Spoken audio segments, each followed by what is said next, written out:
Assalamu alaikum. My name is Samid Qasim. I'm the manager of Bangladesh Under-17 team. কালকে আমাদের first round of খেলা শেষ হলো in this qualifying tournament. আমরা, mashallah, we managed to beat Timor-Leste by 5 goals to 0. It was an excellent performance by our boys, and their confidence is good. অন্য দুইটা খেলা ছিল কালকে, একটা ছিল শ্রীলঙ্কা আর ব্রুনাইয়ের সাথে. Brunei lost 4-0 to Sri Lanka.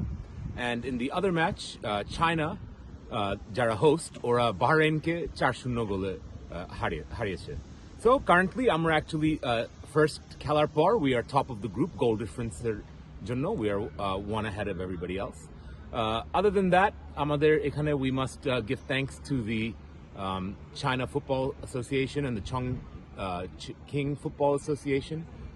এখানে সব organizing খুব ভালো যাচ্ছে.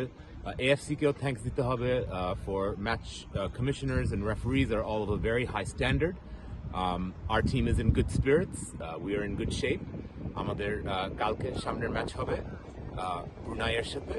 আশা করি যে আমরা জিততে পারবো. আপনারা সবাই আমাদের জন্য দোয়া করেন. আর আমি লাস্টে বলতে চাই যে আমাদের কালকের ভিক্টরি